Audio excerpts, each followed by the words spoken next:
Hi friends, அனைவருக்கும் வணக்கம். நம்ம ஆல்ரெடி குரூப் 4 2025 அப்படின்னு சொல்லிட்டு டெஸ்ட் பேட்ச் ஒன்று ஃப்ரீ டெஸ்ட் பேட்ச் ஸ்டார்ட் பண்ணியிருக்கோம். ஷார்ட்கட் டெஸ்ட் பேட்சோட நேமே வந்து பார்த்தோம்னா ஷார்ட்கட் டெஸ்ட் பேட்ச். ஏன்னா நிறைய வீடியோஸ் நம்ம ஆல்ரெடி வந்து போட்டிருப்போம் இல்லையா, ஸ்கூல் புக்கை பேஸ் பண்ணி நிறைய முக்கியமான தகவல்கள் என்னென்ன பாயிண்ட்டு முக்கியம் அப்படின்னு சொல்லிட்டு ஹைலைட் பண்ணிவிட்டு ஆல்ரெடி வீடியோஸ்லாம் போட்டிருக்கோம் இல்லையா.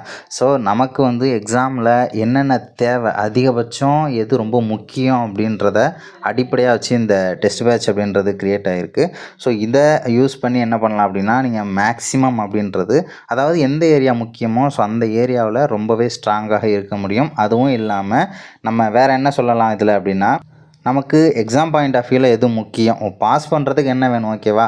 நம்ம வந்து பார்த்தோம்னா படித்து வந்து நிறைய நாலேஜை வளர்த்துக்க போகிறோங்கிறது அப்பாற்பட்ட விஷயம். ஃபஸ்ட்டு நமக்கு வந்து ஒரு வேலை வேணும் ரைட்டா. ஸோ அதுக்கு என்ன தேவை அப்படிங்கிறத மட்டும் அடிப்படையாக வச்சு, ஏன்னா நிறைய பேர் என்ன படிக்கிறோன்னே தெரியாமலே படிச்சுட்டு இருப்பாங்க. ஹார்ட் ஒர்க் பண்ணுவாங்க, அந்த ஹார்ட் ஒர்க்கு ஸ்மார்ட் ஒர்க்குன்னு நினச்சிட்டு என்ன பண்ணுவாங்க, அன்வான்டாக தேவையில்லாதது அவுட் ஆஃப் சிலபஸில் போய்ட்டு என்ன பண்ணுறது, நிறைய விஷயங்களை படிச்சுட்டு இருப்பாங்க இல்லையா.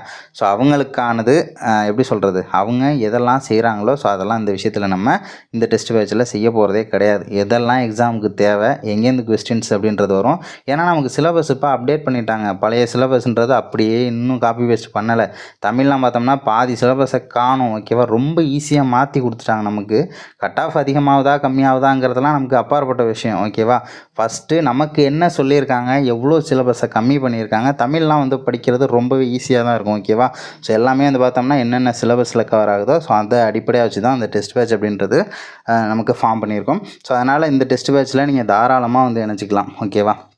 அதுவும் இல்லாமல் ஜிஎஸ் அப்படின்னு பார்க்கும்போது நம்ம இவங்களுக்கும் அது காமன் தானே. அதுவும் இல்லாமல் தமிழ் எலிஜிபிலிட்டி மாதிரி மற்ற எக்ஸாம்லலாம் தமிழ் எலிஜிபிலிட்டி டெஸ்ட் வைக்கிறாங்க இல்லையா. ஸோ அந்த மாதிரி எக்ஸாம் தான் நமக்கு இப்போ குரூப் 4 குரூப் 2லலாம் வரும்னு நினைக்கிறேன். ஏன்னா அந்தளவுக்கு சிலபஸ் அப்படிங்கிறது கம்மி ஆகிடுச்சு ஓகேவா. ஸோ அதனால் ஜிஎஸ்க்கு வந்து பார்த்தோம்னா டிஎன்யூஎஸ்ஆர்பி எஸ்ஐக்கு படிக்கிறவங்க, பிசிக்கு படிக்கிறவங்க கூட இந்த டெஸ்ட் பேட்சை தாராளமாக யூஸ் பண்ணிக்கலாம். ஏன்னா ஜிஎஸ் அப்படிங்கிறது அவங்களுக்கு காமன் தானே. அதுவும் இல்லாமல் அவங்களுக்கும் எலிஜிபிலிட்டி டெஸ்ட் அப்படிங்கிறது ஒன்று இருக்குது தானே.